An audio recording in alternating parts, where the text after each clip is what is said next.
I'm Natalie Parsons, your first alert forecaster. Taking a look at the radar, overall things are looking really nice this time of morning all across eastern Carolina. Earlier this morning we were dealing with some fog, particularly out in Martin County, parts of Pitt County, Edgecombe County, Bertie County, but that has since cleared. Things are looking really good, as well as parts of Duplin County. Not seeing any fog whatsoever. It is completely dissipated, leaving our area with lots of sunshine, primarily in the northern portion of our viewing area. The southern portion has the potential to go seeing a few extra clouds. Overall, getting up to about 89 degrees for your Sunday, but know that we do have the potential to see some afternoon thunderstorms, and these storms are particularly putting us at risk for severe weather. We're only at a marginal risk, but that is pretty much covering a good chunk of eastern Carolina, minus Elizabeth City, parts of Ahoskie, and pretty close to the Virginia border. And telling you a little bit more about when we can expect these storms. Early on, lots of sunshine, few clouds just passing through the region here and there. But once we get to this afternoon, we'll start seeing a few extra clouds.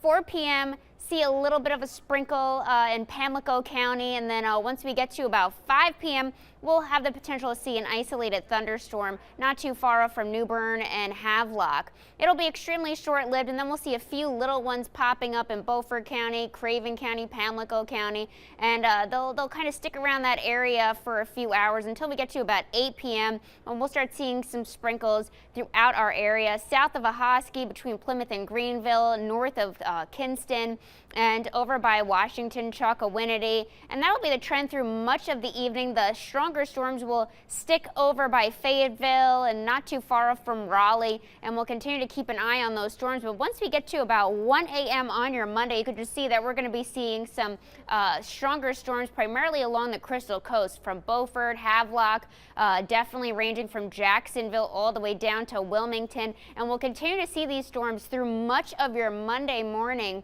You could even see that fuchsia color, which means that we have the potential to go dealing with some rumbles of thunder, some lightning.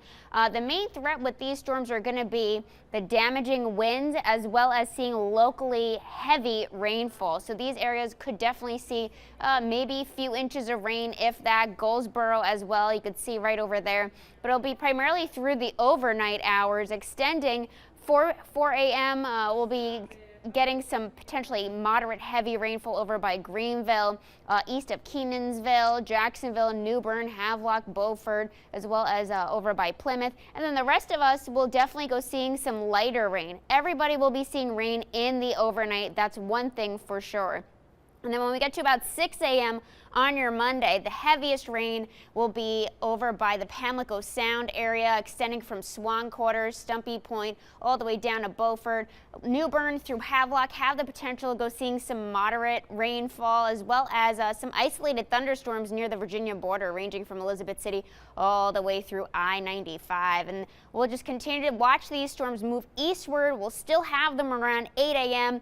Inland will get a little quiet, especially closer you are to I-95. And then once we get to about 10 a.m., everybody along the coast will be seeing rainfall at that time. And we're expecting these storms to primarily move out in the afternoon hours of your Monday. So if you're going to be traveling to work on Monday, give yourself some additional time to get to your destination. You may want to pack the rain jacket. Maybe you want to have the rain boots handy just for the early morning hours, and then later on in the day should be better off. If you plan on checking out the beach, because overall for your Sunday, things are looking pretty good to have a beach day. I'd say it's not until the afternoon hours, maybe dinner time, that you're really going to have to go contending with the chance for some rainfall and isolated thunderstorms. But overall, the current risk for rip currents is at low along the Crystal Coast, and it continues to be low over by the southern Outer Banks as well as the northern Outer Banks. So things are looking really, really good out there. But either way, even though we have a low risk for rip currents, still be on guard and be very cautious if you're going to go taking a dip. Overall, 8-day forecast. Afternoon, evening storms for your Sunday, 89 degrees. Morning storms possibly going into lunchtime, getting up to about 87 degrees. Tuesday, we are back into the 90s, but look at this as we progress throughout the week. More and more sunshine, but we are going to be significantly hotter come the end of the week. So make sure you stay hydrated, have that water, Gatorade, Powerade handy, because we want you to stay safe during the hottest time of the year.